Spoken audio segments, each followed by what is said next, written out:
Good evening ma'am. नमस्कार madam जी। Very good चरण evening. वंदना, चरण वंदना। Please be on mute.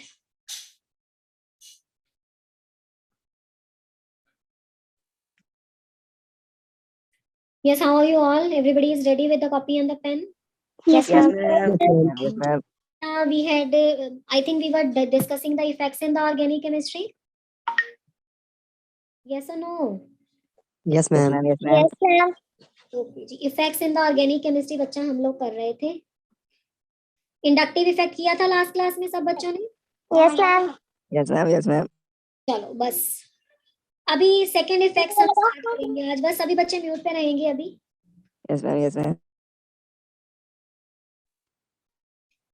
So this is your second effect which is called as an electromeric effect. Now in the case of the electromeric effect, कुछ मैं आपको इसके star points देती जा रही हूँ स्टार्टिंग में, हर इफेक्ट की स्टार्टिंग में. उससे क्या होगा, इसको कैसे अप्लाई करना है, that will be of great help to you. पहली बात तो बच्चा, इलेक्ट्रोमेरिक इफेक्ट आप अप्लाई करोगे अनसैचुरेटेड कंपाउंड्स में. ठीक है, इसमें अनसैचुरेटेड कंपाउंड्स आपके पास होंगे. दूसरी बात, जो आपका इलेक्ट्रोमेरिक इफेक्ट है, इलेक्ट्रोमेरिक इफेक्ट में जो आपके पाई इलेक्ट्रॉन है, पाई इलेक्ट्रॉन मूव करते हैं. तीसरी बात, जो आपका इलेक्ट्रोमेरिक इफेक्ट है, इसमें ये टेम्परेरी इफेक्ट है.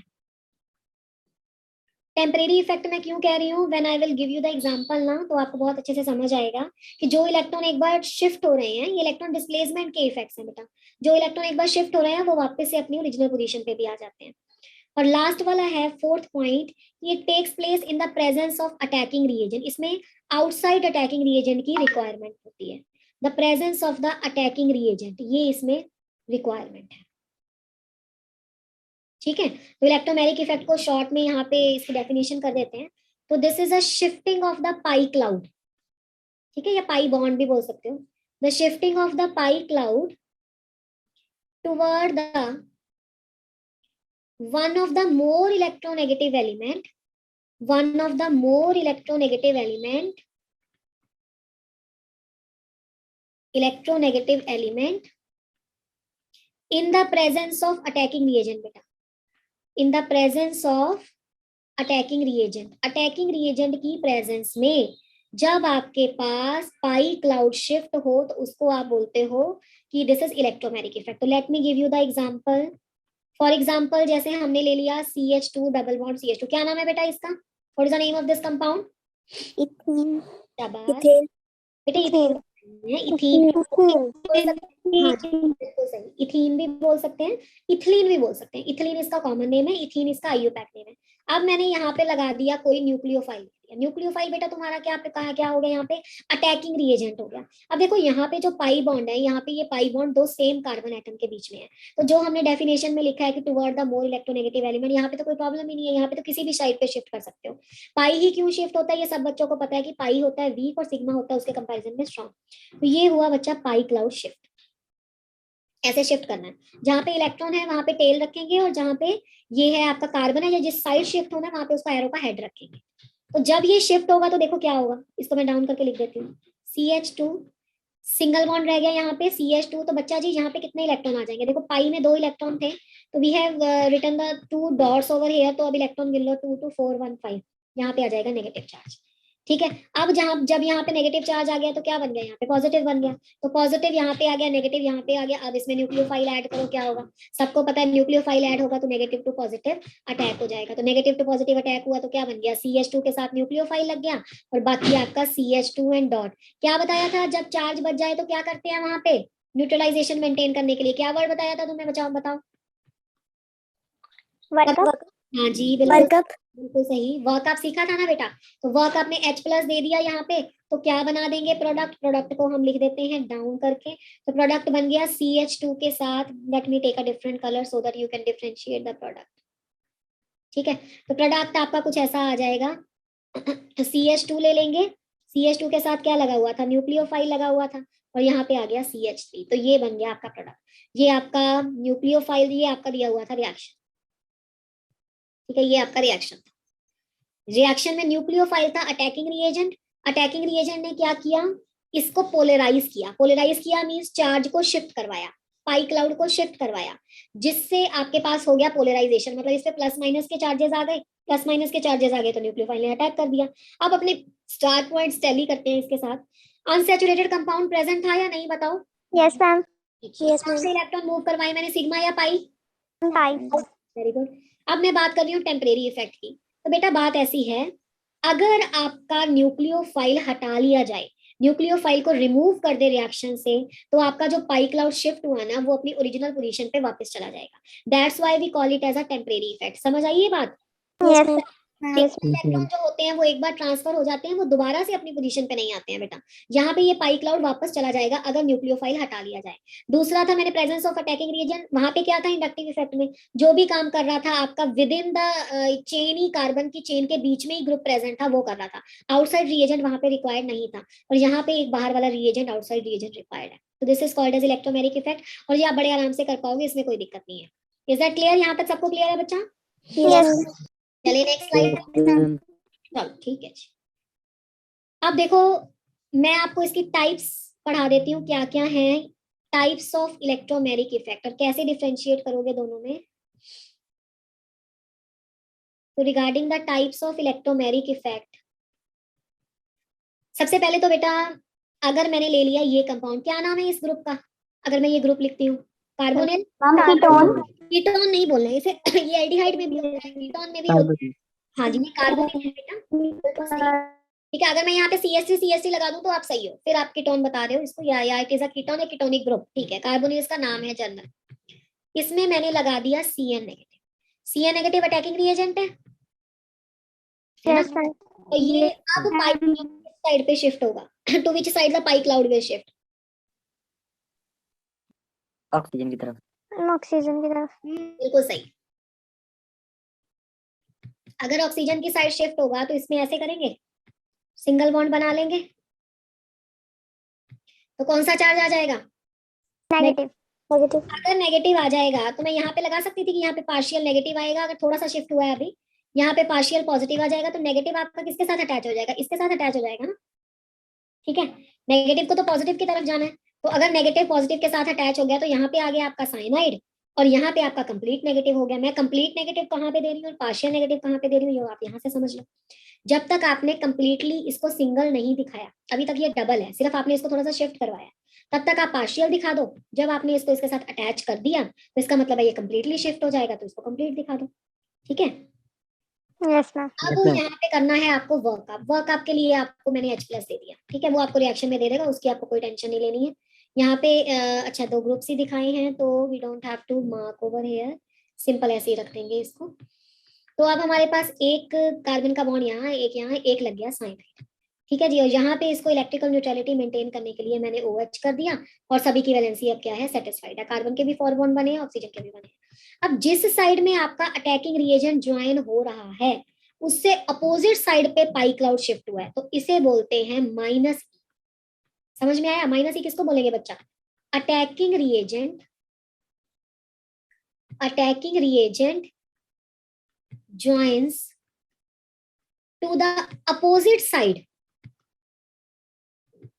to which pi cloud shift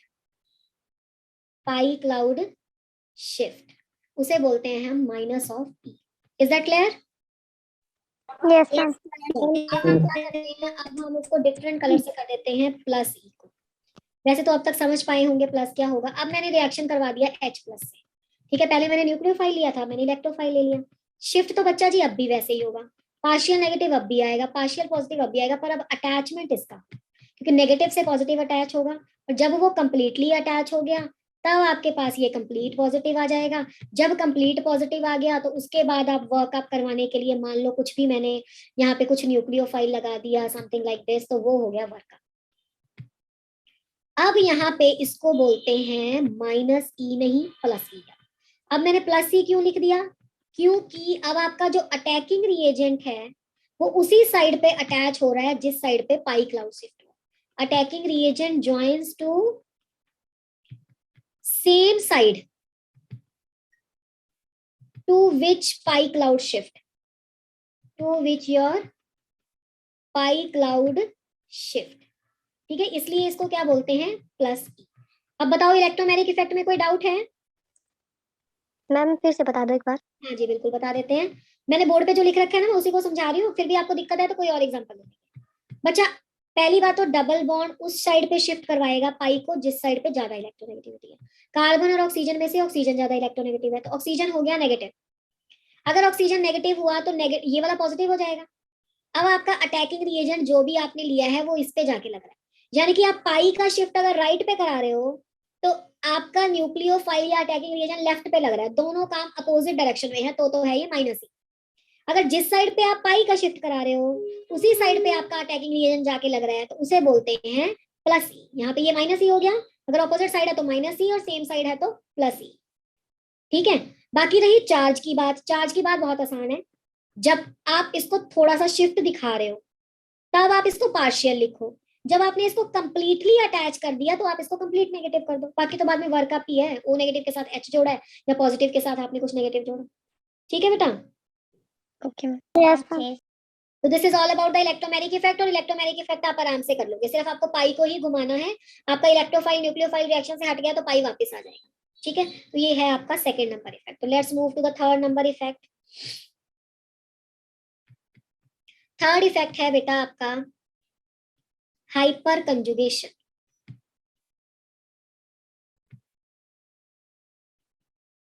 hyper conjugation को सब बच्चे ध्यान से समझेंगे। पहले मैं इसकी डेफिनेशन लिखती हूँ, फिर उसके बाद इसके एग्जांपल्स करेंगे।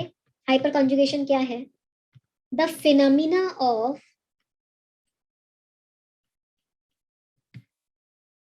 Donation of electrons of alpha CH bond toward the unsaturated system, or you can say reactive part of the system.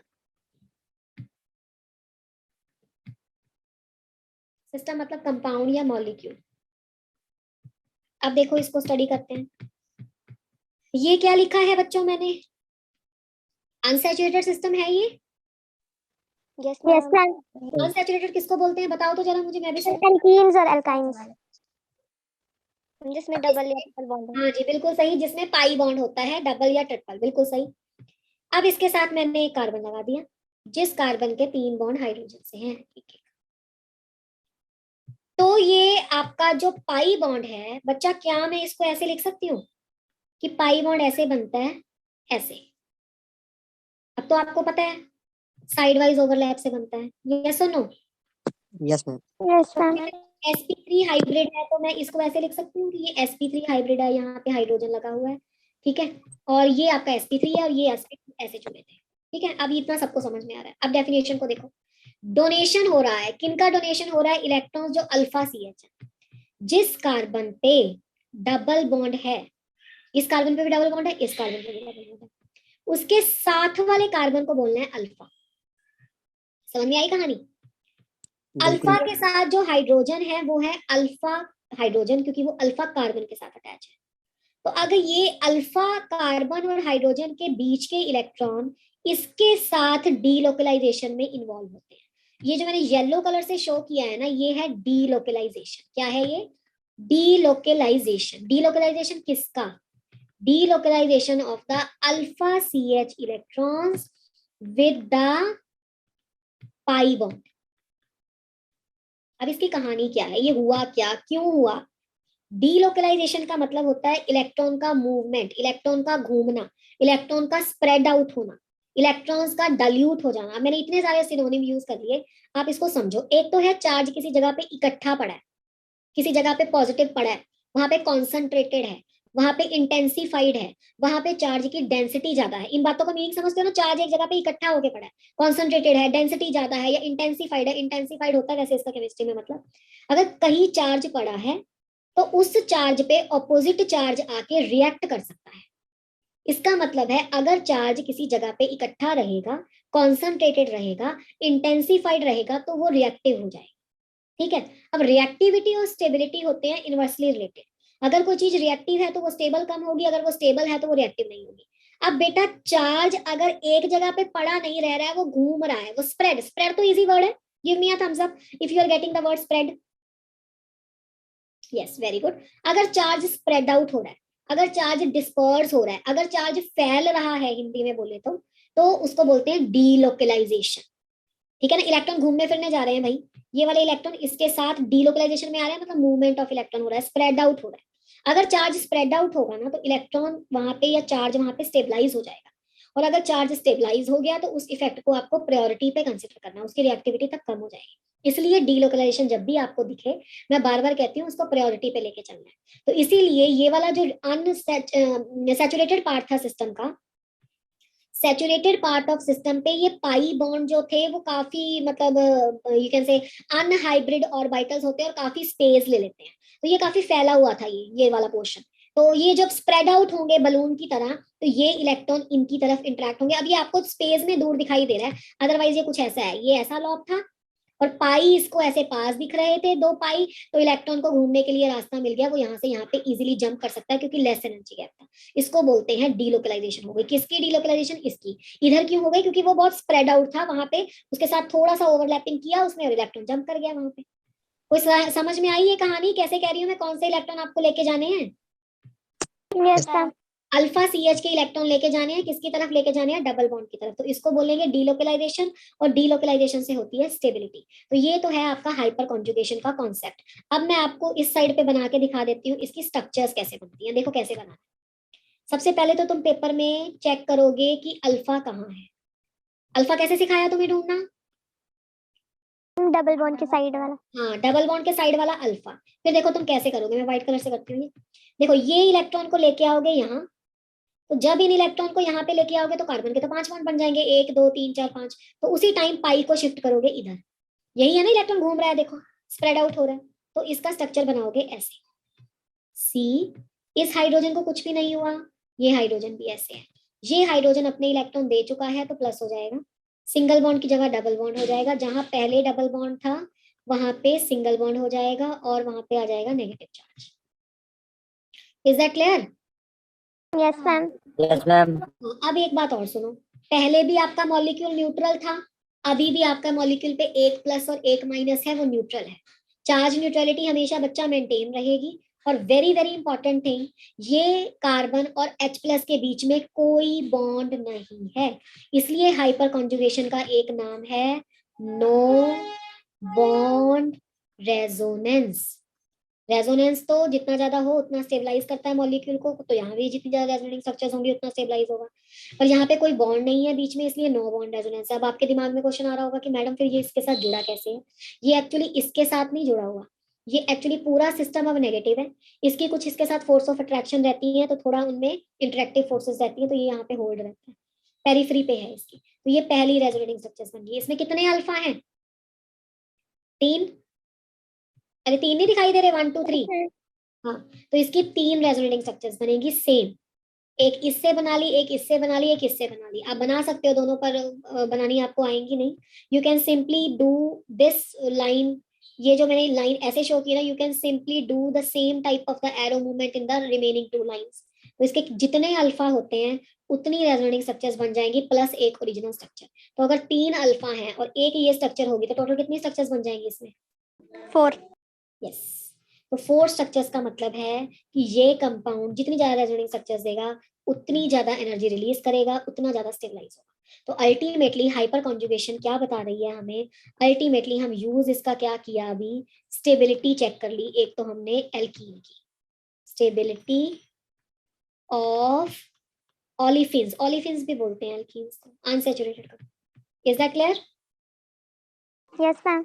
Can I shift the slide and give you the one question regarding the hyperconjugation to determine the stability? Okay, thank you. चलो, अब मैं आपको ना यहाँ पे alkene बना के दे रही हूँ, अपनी कॉपी पे ये क्वेश्चन नोट करो और मुझे बताओ कि कौन सी सबसे ज्यादा स्टेबल है। जल्दी जल्दी। ये बच्चा मैंने क्या किया, ये मैंने 4 के 4 मिथाइल ग्रुप लगाए हैं और मैंने इसको A लिखा है। यहाँ पे मैंने 3 लगाए हैं मिथाइल ग्रुप, एक H लगाया तो मैंने इसको B लिखा है। यहाँ पे मैंने 2 लगाए हैं मिथाइल ग्रुप, बाकी 2 हाइड्रोजन लगा दिए हैं। और 4th वाले केस में 2 मिथाइल ग्रुप कर देते हैं, 4 हो गए, 3 हो गए, यहाँ 2 हो गए हैं, तो 1 कर दो फिर। लो इसको 1 कर दो। चलो बस ये 4 ही ऑप्शन बहुत है। चलो ABCD। अब मुझे आप बताओ order of stability of olefins। Yes, जल्दी जल्दी से कॉपी पेन उठाओ, जल्दी आंसर दो।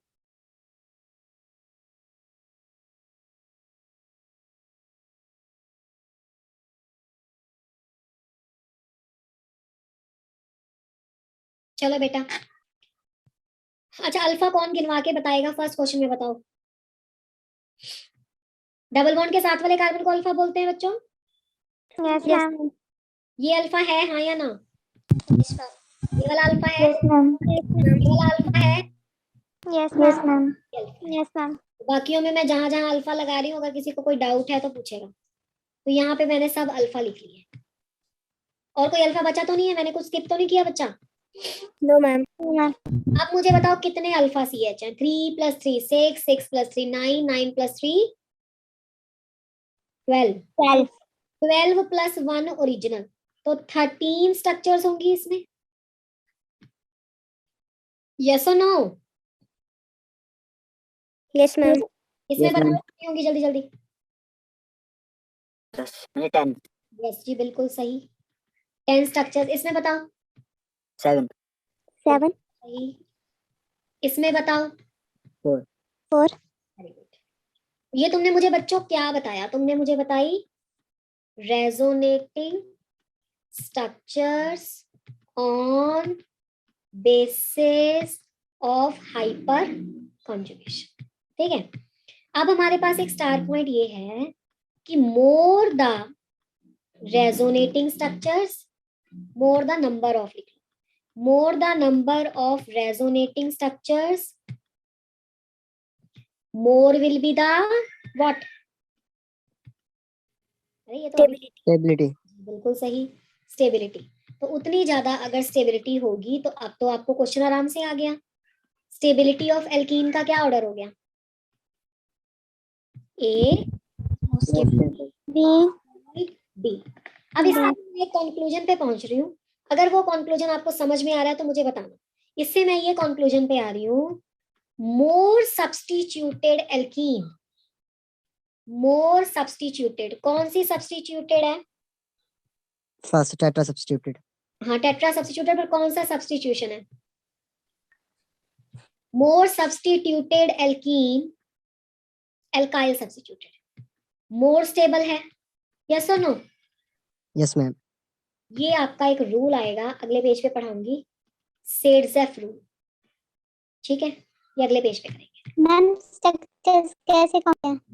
स्ट्रक्चर्स कैसे काउंट करते हैं? स्ट्रक्चर्स ऐसे काउंट करते हैं, डबल बॉन्ड के साथ वाले कार्बन को अल्फा बोलते हैं बेटा।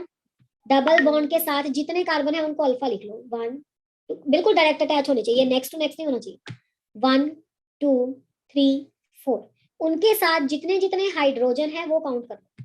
3 6 9 12।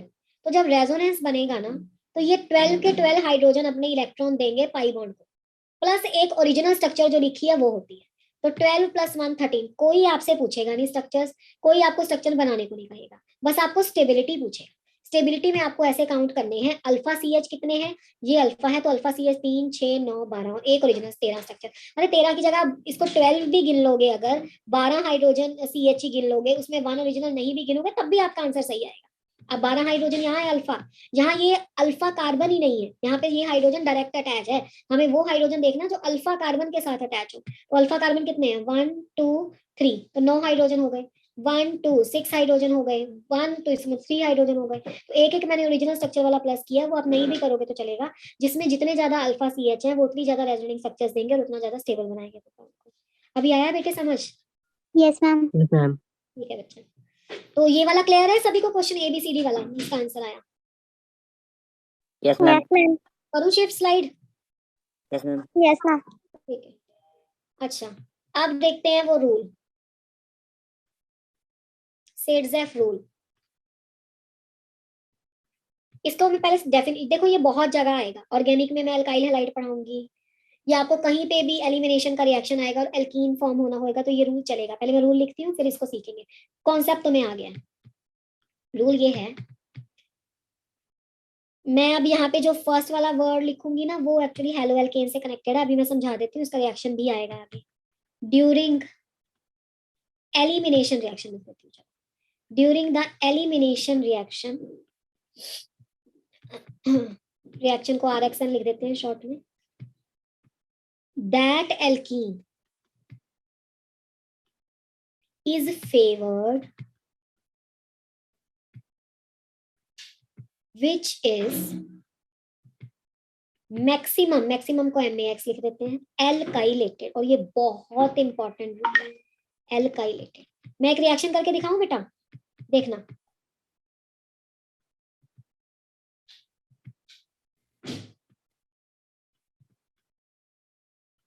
ये देखो, अब इसका रिएक्शन किया KOH एल्कोहलिक के साथ। ध्यान देना जरा, किसके साथ रिएक्शन किया?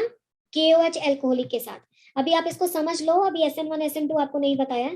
KOH एल्कोहल 12th केमिस्ट्री में आता है। एल्कोहलिक KOH के साथ रिएक्शन किया, तो बस इतना याद रख लो कि एल्कोहलिक KOH के साथ होती है एलिमिनेशन। मैं इसको टिक लगा देती हूँ यहाँ से।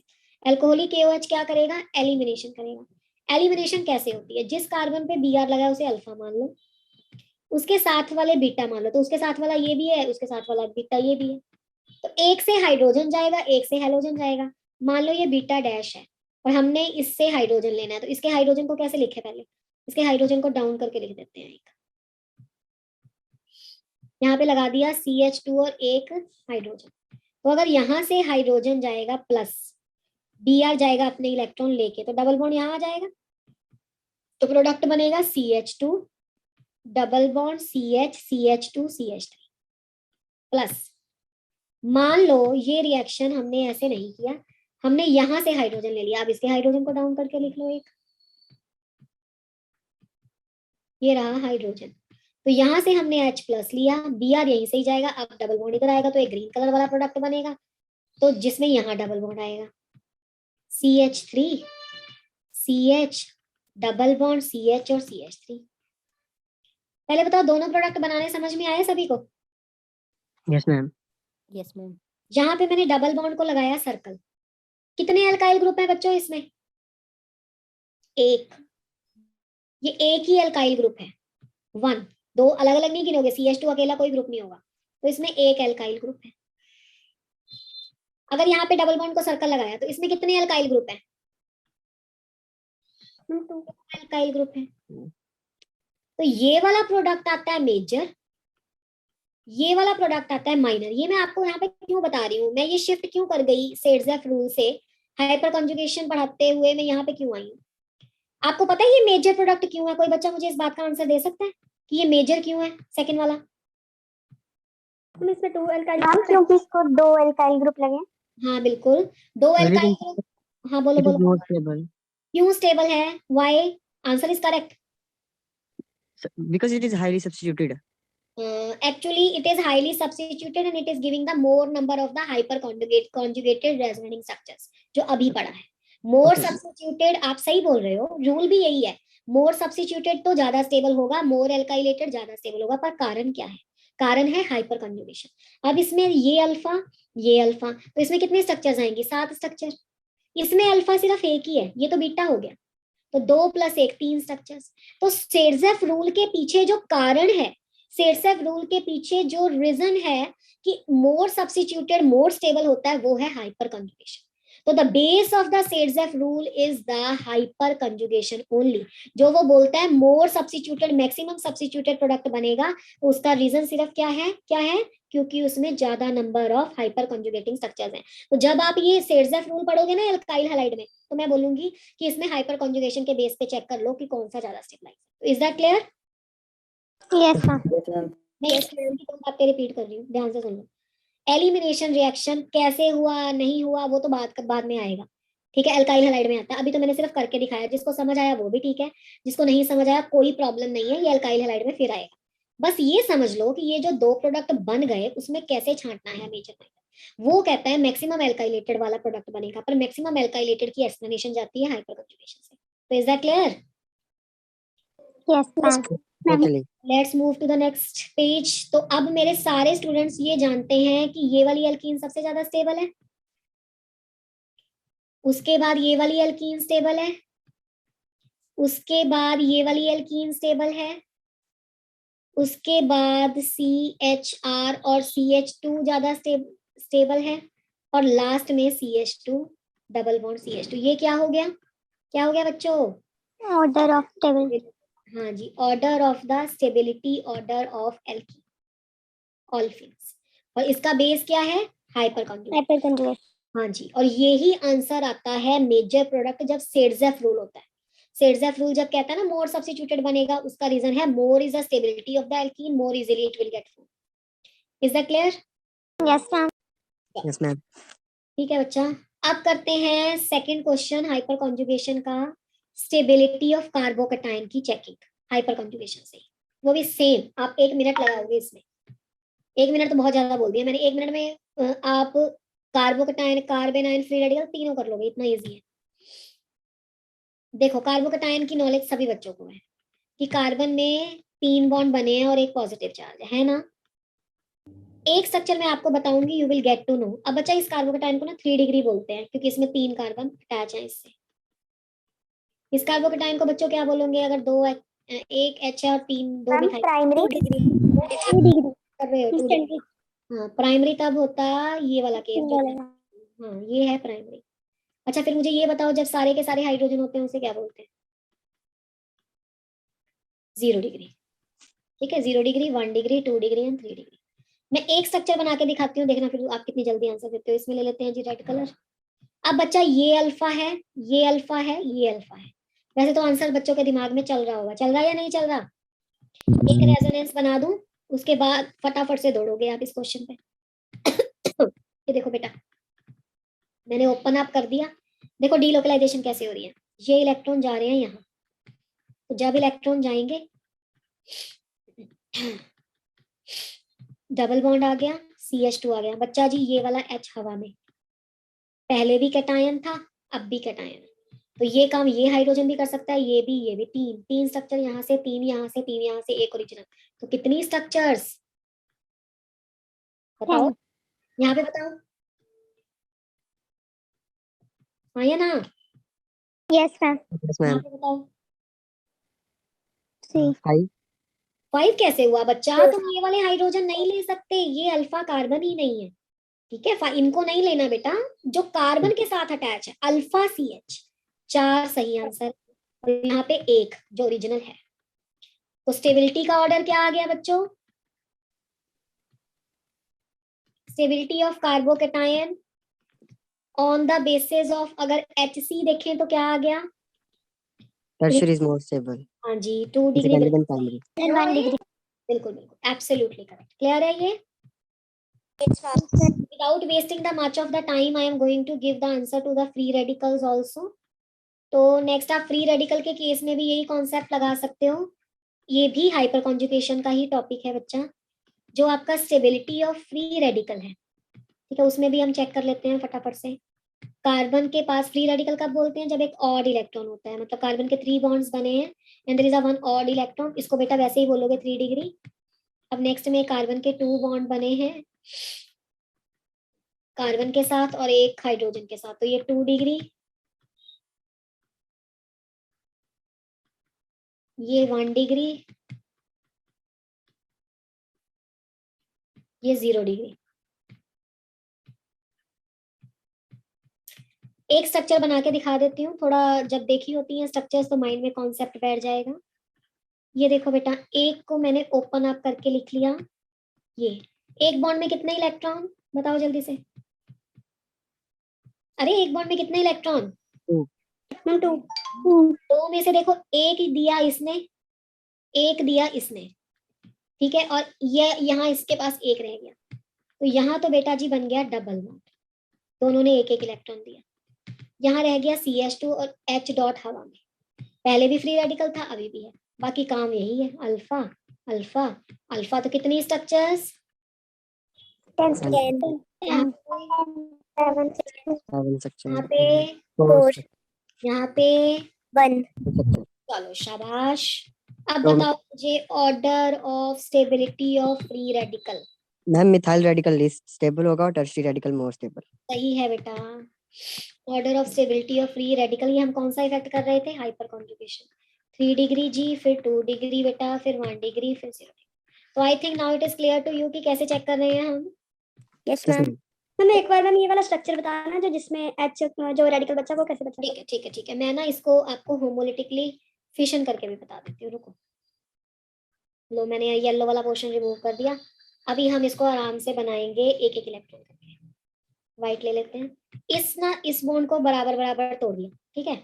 इसमें कितने इलेक्ट्रॉन बटे? 2 इलेक्ट्रॉन आए ना। एक इलेक्ट्रॉन इसके पास रह गया, एक इलेक्ट्रॉन इसके पास रह गया, तो मैं इसको कुछ ऐसे लिखूंगी ना, CH3 CH3। एक इलेक्ट्रॉन इसके पास, C के साथ 2H ऐसे, और एक इलेक्ट्रॉन इसके पास और एक हाइड्रोजन के पास। इतना समझ में आया बेटा? ठीक है। यस अब ये 2 इलेक्ट्रॉन को पकड़ के ना तुम बॉन्ड बना दो, बस इसको और इसको, ये बॉन्ड बना दो। जब बॉन्ड बना दोगी तो ये दोनों जुड़ जाएंगे, ये डबल बॉन्ड बन गया। ठीक है। H और H दो थे, H2 लिख रही है, H डॉट फ्री रह गया, ये रहा।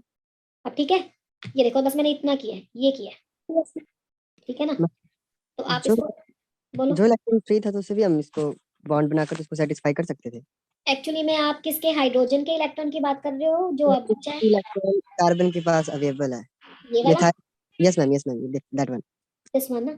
ये वाला free radical highly unstable species होती हैं, जितने भी रिएक्शन इंटरमीडिएट है, चाहे कार्बोकटायन है, चाहे कार्बन आयन है, चाहे फ्री रेडिकल है, चाहे कार्बीन है, ये रिएक्शन इंटरमीडिएट है। इंटरमीडिएट का मतलब होता है ये ना तो रिएक्टेंट है ना तो प्रोडक्ट है। ये रिएक्शन में जब मैकेनिज्म होता है ना उसके दौरान बनते हैं। ये जितने जल्दी बनेंगे उतनी जल्दी रिएक्शन आगे प्रोडक्ट की तरफ जाएगा। जो आप बात कह रहे हो ना, इसको सेटिस्फाई कर सकते थे। ये स्पीशीज अल्टीमेटली एग्जिस्ट ही नहीं करती, ये एक्चुअली में किसी चीज के साथ कंबाइन करके अपना फ्री रेडिकल पेयर अप कर लेती है। मैंने सिर्फ आपको रिएक्शन इंटरमीडिएट पढ़ाया है, इसका ये मतलब नहीं है कि किसी रिएक्शन का प्रोडक्ट होगा ये। आप मेरी बात समझ रहे हो ना? Reaction intermediates are actually the unstable species. Yes, you are absolutely correct. These are having a tendency to pair up its electron if they are free radical. Carbocations are having a tendency to neutralize their charge as they are the positively charged. Carbon ions are having a tendency to give the electron as they are negatively charged. तो ये सब neutral होना चाहते हैं। ये pair up भी करेगा, किसी के साथ रिएक्शन भी करेगा। अभी हमारा क्वेश्चन ये नहीं है कि ये रिएक्शन करके क्या प्रोडक्ट देंगे। अभी हमारा ये क्वेश्चन ये है कि अगर ये डिफरेंट टाइप के फ्री रेडिकल्स होंगे तो कौन सा बनेगा। अब ये मैं क्यों आपको पढ़ा रही हूँ, क्योंकि जब आप मैकेनिज्म करोगे ना तो मैकेनिज्म में पूछेगा कि ये वाला रिएक्शन फास्ट होगा, वो वाला रिएक्शन फास्ट होगा, या किसका स्टेबिलिटी का, रिएक्टिविटी का ऑर्डर ज्यादा होगा, तो वो इसके रिएक्शन इंटरमीडिएट की बेस पे आएगा। कैसे? अगर किसी रिएक्शन का इंटरमीडिएट स्टेबल है तो वो जल्दी बनेगा, जल्दी बनेगा तो वो रिएक्शन प्रोडक्ट की तरफ जल्दी जाएगा। तो that is actually giving us the rate of that particular reaction. ठीक है बेटा? Yes ma'am. अच्छा चलो फिर आगे बढ़े। Yes ma'am. चलो अब हमारे पास नेक्स्ट बचा लास्ट इफेक्ट, और वो लास्ट इफेक्ट है mesomeric effect. Ma'am please show the back slide. ठीक है संजना, दिखा देते हैं। क्या नोट नहीं किया बेटा आपने फ्री रेडिकल वाला? मैम इससे मैम फ्री रेडिकल से पहले वाली स्लाइड। ये वाली कह रहे हो? Yes ma'am.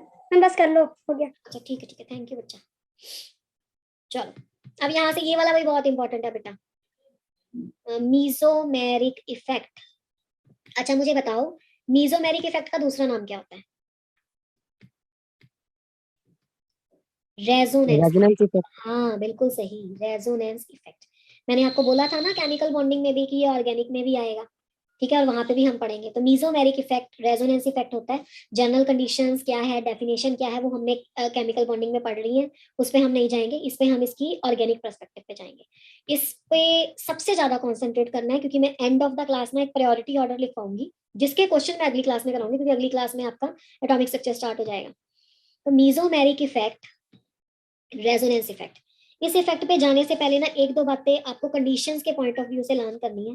पहली बात तो ये इफेक्ट इंडक्टिव इफेक्ट की तरह है, परमानेंट इफेक्ट। यही 4 पॉइंट काम में आने हैं पेपर में, permanent effect. Second thing, operates in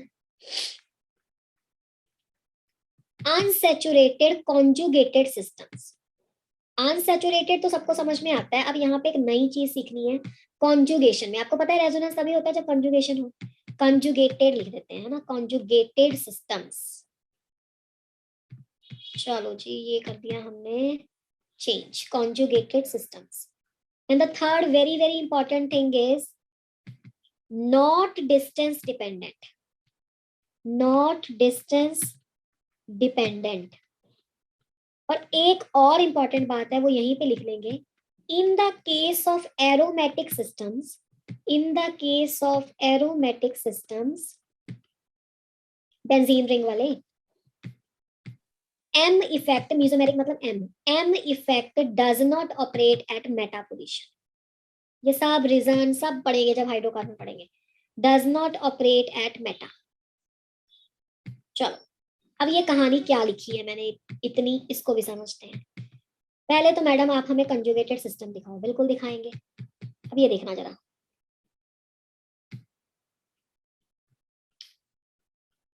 चलो ये मैंने आपको दे दिया एक कंपाउंड.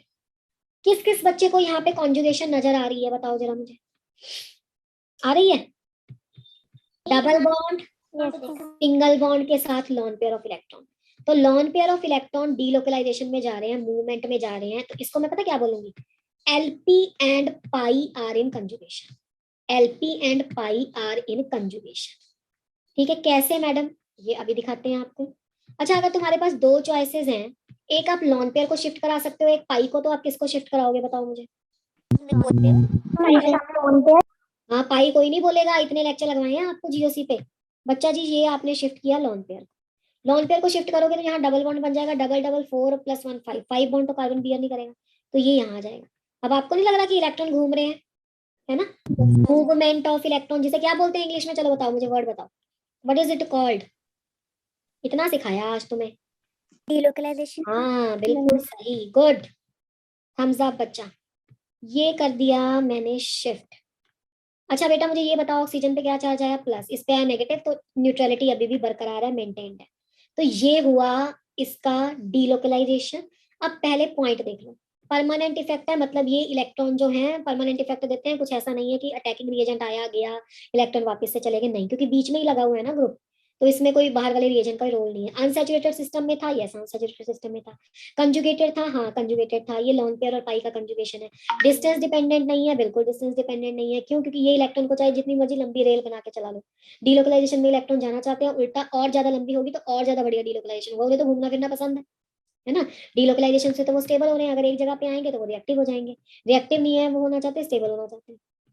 ठीक है, तो ये है डीलोकलाइजेशन. अब हमें इससे आइडिया क्या हुआ, ये मैं बार बार बताती हूँ, बार बार आप लोग इसी चक्कर में क्वेश्चन में अटकते हो. कैसे? अगर इस ग्रुप को चेक करो, इस ग्रुप को अगर चेक करो तो OCH3 lawn pair of electron donate कर रहा है ना. Yes, OCH3 lawn pair of electron donate कर रहा है.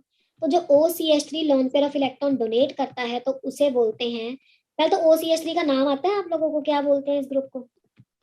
मिथॉक्सी. क्या बोलते हैं? मिथॉक्सी. हाँ, तो जो व्हाइट कलर से लिखा है वो एक्सट्रीमली इंपॉर्टेंट है.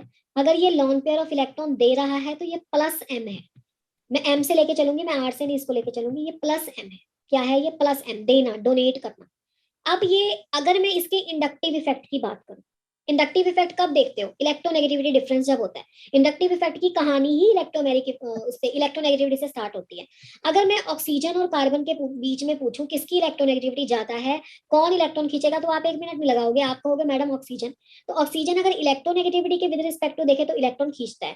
यानी कि मिथॉक्सी ग्रुप में प्रॉब्लम क्या है कि इसके दो इफेक्ट हैं पर ऑपोजिट है. मिथॉक्सी M में क्या देता है? प्लस, इलेक्ट्रॉन डोनेट, और I में क्या करता है? विड्रॉ. I में इलेक्ट्रॉन खींचता है. इतनी कहानी किस किस को समझ में आ गई? मैम रिपीट कर दो. हाँ बिल्कुल बिल्कुल मैं रिपीट करूंगी. यहाँ पे लॉन पेयर था, यहाँ पे पाई था.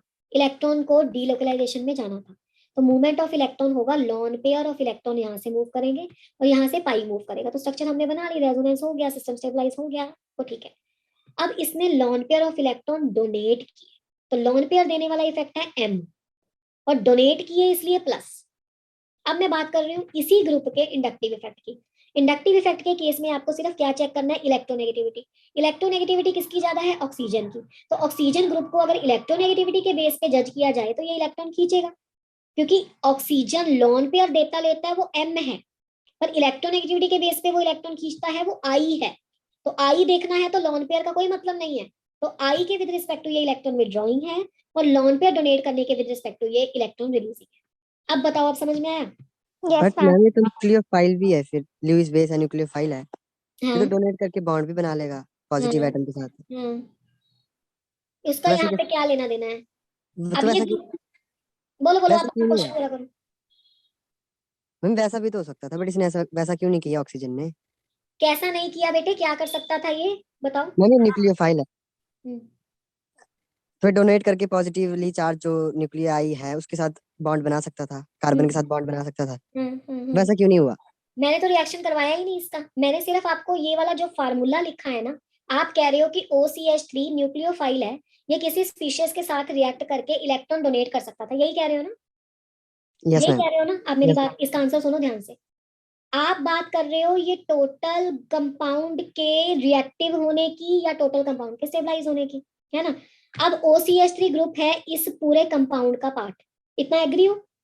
It is a part of this compound. अब यस मैम। OCH3 ग्रुप जो इस कंपाउंड का एक पार्ट है, डीलोकलाइजेशन ऑफ इलेक्ट्रॉन से इस कंपाउंड को कर रहा है स्टेबलाइज। तो जब कोई कंपाउंड स्टेबलाइज हो जाता है तो उसका रिएक्टिविटी रेट कम हो जाता है। बात समझ में आ रही है? अगर तो आप पेपर में ऐसा लेके जाओगे कि सिंपल OCH3 को चेक करोगे तो OCH3 बिल्कुल सही बोल रहे हो आप, OCH3 CH3O नेगेटिव मिथॉक्सी है, और मिथॉक्सी एक बहुत अच्छा बेस है जिसको हम बोलेंगे न्यूक्लियोफाइल इलेक्ट्रोफाइल सब्स्टिट्यूशन रिएक्शन जब पढ़ाऊंगी न्यूक्लियोफिलिक सब्स्टिट्यूशन, तो मैं इसको स्ट्रॉन्ग बेस बोलूंगी। बिल्कुल, तो अगर ये स्ट्रॉन्ग बेस है तो ये रिएक्शन करता है और रिएक्शन करके बॉन्ड बना लेता है आपके किसी इलेक्ट्रोफाइल की इलेक्ट्रोफाइल के साथ। बिल्कुल सच है, कोई गलती नहीं है इसमें, आपकी स्टेटमेंट भी करेक्ट है। पर यहाँ पे मिथॉक्सी ग्रुप अकेला नहीं पड़ा, मिथॉक्सी ग्रुप पड़ा है in conjugation with some system, और जब ये इसके साथ कुछ कंजुगेशन में पड़ा है तो इससे पहले कि ये बाहर वाली किसी स्पीशीज को इलेक्ट्रॉन डोनेट करे, जो इसके साथ कोई एसिड आएगा, क्योंकि ये आप बोल रहे हो बेस है, वो अपने ही सिस्टम के इलेक्ट्रॉन के साथ डीलोकलाइजेशन करके उस पूरे कंपाउंड को स्टेबलाइज कर रहा है और उस कंपाउंड की रिएक्टिविटी को कम कर रहा है। अगर ये मिथॉक्सी सिंपल मिथॉक्सी है तो actually in the organic chemistry methoxy is a good base, strong base, it reacts with the acids, it form a compound with that, but यहाँ पे ये काम किसके साथ कर रहा है? अपने ही कंपाउंड के साथ इसको मिल रहा है, अपना ही जो मोइटी है इसकी, जो ये पूरा कंपाउंड है इसके बीच ही इसको इलेक्ट्रॉन देने का मौका मिल रहा है और ये इसको स्टेबलाइज करता है। तो अपने पूरे कंपाउंड को ये स्टेबलाइज कर रहा है तो उसकी ये रिएक्टिविटी कम कर रहा है। अगर ये सिंपल अलग मॉलिक्यूल है, अलग आयन है, तो ये रिएक्ट करेगा। ठीक है बच्चा? Yes ma'am, got it. Okay जी, चले आगे। अच्छा हाँ, एक बात मैं बार बार बोल रही हूँ, मैं जब भी क्वेश्चन करवाऊंगी ना मैं पूछूंगी कि OCH3 के इफेक्ट लिखो, तो ये OCH3 के ये वाले दो व्हाइट कलर से जो मैंने टिक लगाए हैं ये इफेक्ट लिखने हैं कि M में ये प्लस है, I में ये माइनस है। वहां पे हमें इतना टाइम नहीं मिलेगा सोचने का पेपर में कि ये M कैसा देता है, I कैसे देता है। M I से आगे कनेक्शन करना है हमने उस कंपाउंड की स्टेबिलिटी का। तो ये तो मैं ये बोलूंगी आपको इन शॉर्ट की इस चीज को रट लो, ठीक है? रटना भी ऐसा नहीं है कि माइंड में उसका कॉन्सेप्ट ही ना हो। लोन पेयर डोनेट करता है तो प्लस है ना, और इलेक्ट्रॉन विड्रॉ करता है तो माइनस है। आई से आई देखेंगे तो इलेक्ट्रोनेगेटिविटी देखेंगे। यस और नो? Yes ma'am. जल्दी करो यार, टाइम हो रहा है, फटाफट करना है इसको कंप्लीट। चलो चलो फिर अगली स्लाइड पे। Yes ma'am. चलो हाँ जी, अब अगला काम हमारे पास ये है, ये यहाँ पे तक तो मैडम आपने सेम लिखा है। लो, इस ग्रुप का नाम बोलो। नाइट्रो। क्या नाम है? नाइट्रो। हाँ, तो अब मैं ना थोड़ा सा इसमें आपको एक क्लू देती हूँ, वो आप याद रखना जब भी कभी नाइट्रो बनाओगे। नाइट्रोजन के कितने बॉन्ड बने हैं? 1 2 3 4। Yes ma'am. हाँ, तो नाइट्रोजन के 4 बॉन्ड बने हैं तो यहाँ पे कौन सा चार्ज आता है? पॉजिटिव। और यहाँ पे ऑक्सीजन का सिंगल बॉन्ड बना है तो इसमें 1 होगा और यहाँ पे 6 होंगे, तो यहाँ पे कौन सा चार्ज आएगा? नेगेटिव। हाँ, जब भी ये क्वेश्चन आपको एग्जाम में आएगा ना, वो प्लस माइनस नहीं देगा, देगा तो बहुत अच्छी बात है, आप जल्दी समझ जाओगे।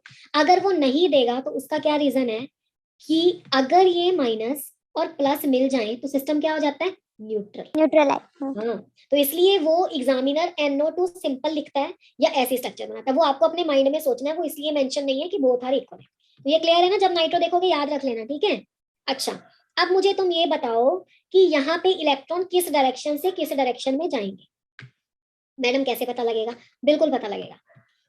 यहाँ पे आपके पास कंजुगेशन कहाँ है? पहले तो मैं कंजुगेशन आपको बता दूं, ये है पाई, डबल, सिंगल, डबल। ये कंजुगेशन नहीं है। तो जो बच्चे ऐसा सोच रहे हैं वो एब्सोल्युटली रॉन्ग है। क्यों? डबल सिंगल सिंगल नहीं, ऑल्टरनेट होना चाहिए, double single double, double single lone pair, ठीक है ना, मतलब सिंगल के साथ ही वाले आइटम पे लॉन पेयर। ये बात क्लियर हुई? ये कंजुगेशन नहीं है। जब आप लोग क्लास में इन्वॉल्व होगे, आपके क्वेश्चंस आएंगे, तभी टीचर को पता लगेगा कि हमारे बच्चों के दिमाग में कितनी केमिस्ट्री फिजिक्स बायो घुस रही है, ठीक है ना। तब मुझे आपकी केमिस्ट्री पता लगेगी। मैं तो अपनी केमिस्ट्री बता रही हूँ, जो एग्जाम में आता है वो बता रही हूँ। आपकी कितनी अंडरस्टैंडिंग है वो हम आपके आंसर से जज कर पाएंगे। अब ये देखो, डबल सिंगल डबल, ये है राइट डायरेक्शन ऑफ कंजुगेशन। किसको ये बात समझ में आ रही है कि ऊपर को जाना है, नीचे को नहीं जाना? बोलो। Yes ma'am. अच्छा बच्चा, अब मैं क्या कर रही हूँ, अब मैं आपको दिखा रही हूँ इसका कंजुगेशन, देखना। लो बेटा, ये इलेक्ट्रॉन गए यहाँ, ये इलेक्ट्रॉन गए यहाँ, ये होगा इसमें डीलोकलाइजेशन। डीलोकलाइजेशन बच्चा जी स्टेबिलिटी देता है, सब बच्चे हमारे जानते हैं।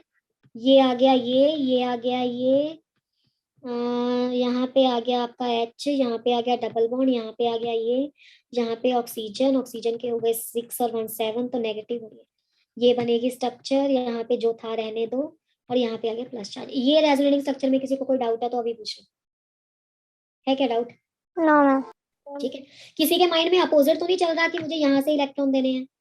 ठीक है, ऐसा कभी भी नहीं हो सकता। ऑक्सीजन अपना इलेक्ट्रॉन पे नाइट्रोजन पे कभी गलती से भी शिफ्ट नहीं करेगा बच्चा। सब बच्चे जानते हैं नाइट्रोजन और ऑक्सीजन में इलेक्ट्रोनेगेटिव ऑक्सीजन है, तो ऑक्सीजन की तरफ जाएगा, ऑक्सीजन की तरफ जाएगा तो पीछे से वैसे आएगी पुश। ठीक है, तो इसमें तो कोई कंफ्यूजन नहीं है ना? No ma'am. आप सोच समझ के आंसर देना जो मैं क्वेश्चन पूछ रही हूँ। ये ग्रुप डीलोकलाइजेशन से इलेक्ट्रॉन ले रहा है या दे रहा है? ये ग्रुप दे रहा है मैम, दे रहा है। दे रहा होता तो ये डोनेट करता। ये ग्रुप तुम्हारा पड़ा है, अच्छा इसको येलो कलर लो। ये तुम्हारा ग्रुप है जिसको मैंने येलो कलर में बंद कर दिया। इसको इलेक्ट्रॉन डोनेट हो रहे हैं ना, ये देखो, नहीं समझे? ये डोनेट हो रहे हैं इसको इलेक्ट्रॉन, ना कि ये डोनेट कर रहा है। Some group is donating the electron toward it, और ये ग्रुप इलेक्ट्रॉन विदड्रॉ कर रहा है। ये जो मैंने येलो कलर से लिखा है, इसमें ज्ञान हो रहा है सभी को? Yes ma'am. Yes ma'am. तो इसका है माइनस एम इफेक्ट। कैसा इफेक्ट है? माइनस एम, क्योंकि ये लॉन पेयर या डीलोकलाइजेशन या जो भी है वो ले रहा है। अब आई से कौन बताएगा कि इसका आई से कैसा इफेक्ट है? कार्बन और नाइट्रोजन में बॉन्ड सोचो, और सोचो कि ये इलेक्ट्रॉन खींचेगा या डोनेट करेगा। इलेक्ट्रोनेगेटिविटी किसकी ज्यादा है भाई? ये तो जल्दी जल्दी कर लिया करो, इलेक्ट्रोनेगेटिविटी पे इतना टाइम मत लगाया करो। दोनों में हाँ, किसकी ज्यादा है? अरे क्या कर रहे हो बच्चों, नाइट्रोजन है। Yes ma'am. हाँ, तो कार्बन और नाइट्रोजन में करोगे NO2 ग्रुप है। ऑक्सीजन पे कहाँ पहुंच गए? ऑक्सीजन तो इसका आगे जुड़ा हुआ पार्ट है, यहाँ देखो ना, ग्रुप को मैंने येलो से बंद किया है ना। Yes ma'am. हाँ, तो आई से ये इलेक्ट्रॉन लेगा या देगा, जल्दी बताओ। अरे तुम ऐसे ही कंफ्यूज हो रहे हो। कार्बन और नाइट्रोजन में नाइट्रोजन की इलेक्ट्रोनेगेटिविटी ज्यादा है, तो तब भी तो लेगा ही ना। जिसकी इलेक्ट्रोनेगेटिविटी ज्यादा होती है कार्बन से वो लेता है, जिसकी कम होती है देता है। तो मैंने तुम्हें पहले दिन ही पढ़ा दिया था, carbon nitrogen, carbon oxygen, carbon fluorine, carbon कुछ भी हैलोजन, तो उस समय में सब माइनस आई माइनस आई माइनस आई है। कार्बन के साथ सिलिकॉन लगा है, हाँ वो प्लस आई है। कार्बन के साथ मिथाइल लगा है, हाँ वो प्लस आई। तो ये तो पहचानना ही आसान है। यस और नो? Yes ma'am. हाँ, तो ये आई भी माइनस है, और ये बात तुम्हें हर हालत में आनी चाहिए। In every circumstance you must know the nature of both the effects. ये माइनस एम है, माइनस आई है।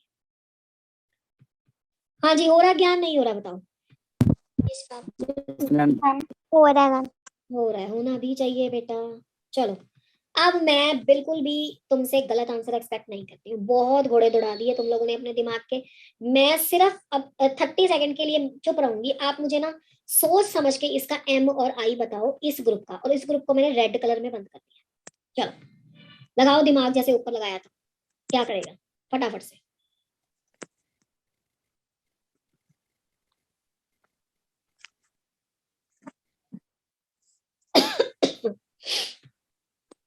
चलो हाँ बताओ, इलेक्ट्रॉन किधर से किधर जाएंगे? कंजुगेशन कहाँ है?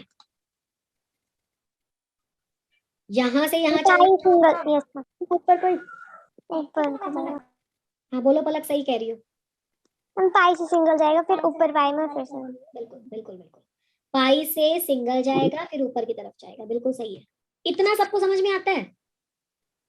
किसी के माइंड में ऐसा तो नहीं आ रहा कि मैडम आपने ऑपोजिट क्यों नहीं भगाया? ऑपोजिट भाग ही नहीं सकते भाई, केमिस्ट्री में तो बड़ा गलत हो जाएगा अगर ऑक्सीजन से इलेक्ट्रॉन कार्बन को दिलाओगे। इलेक्ट्रोमेरिक भी तो लगाओगे ना, मोर इलेक्ट्रोनेगेटिव की तरफ।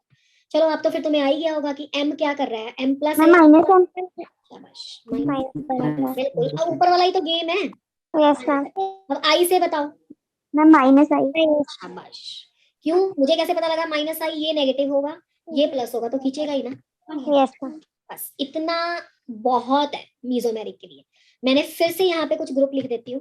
दो तो मैंने यहाँ पे लिखे हैं, ये वाला पहले वाला येलो है NO2 का, दूसरे वाला येलो है C डबल बॉन्ड O का। और इससे इतने क्वेश्चन तुम्हारे लगेंगे ना, इतने सारे क्वेश्चन तुम्हें आएंगे कि तुम आराम से, बस अगर इफेक्ट आते हैं आराम से कर लोगे।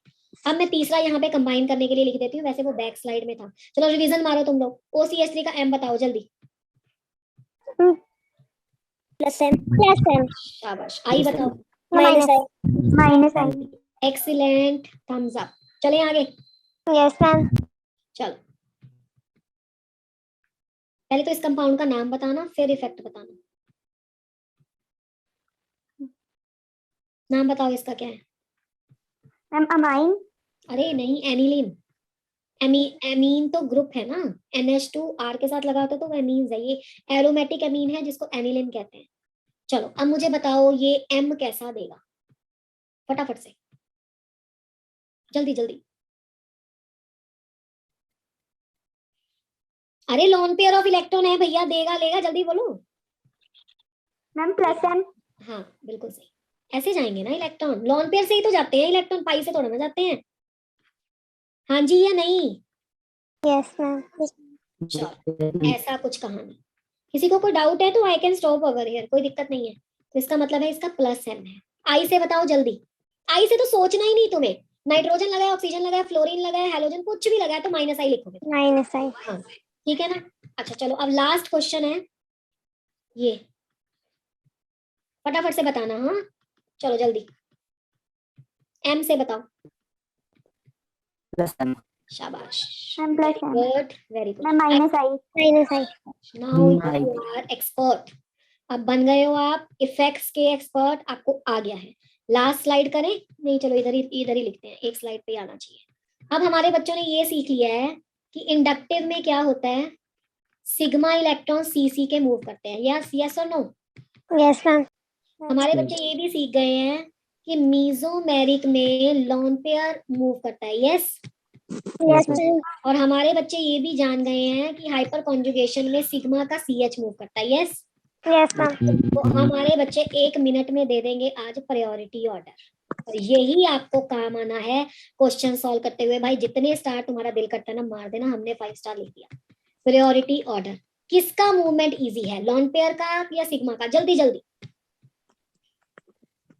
किसका मूवमेंट इजी कराया जा सकता है, लॉन पेयर शाबाश। तो प्रायोरिटी सबसे ज्यादा किस इफेक्ट की होती है, मीजोमेरिक हाँ तो इसका रट्टा नहीं मारना है, कॉन्सेप्ट पे बिठाना है। आगे है सिग्मा CC या सिग्मा CH, कौन सा बॉन्ड वीक है दोनों में से। मैम सिग्मा CH सही, हाइपर कंजुगेशन दूसरे नंबर पे, और लास्ट में इंडक्टिव आपको पता है ये मैं अपने पास्ट 15 to 20 इयर्स के एक्सपीरियंस से बोल रही हूँ। जब भी बच्चे के सामने क्वेश्चन आता है ना एग्जाम में, वो सबसे पहले इंडक्टिव इफेक्ट लगाता है, और इंडक्टिव इफेक्ट के बेस पे जो आंसर आता है वो ऑप्शन पहले दी होती है, टिक मार आता है।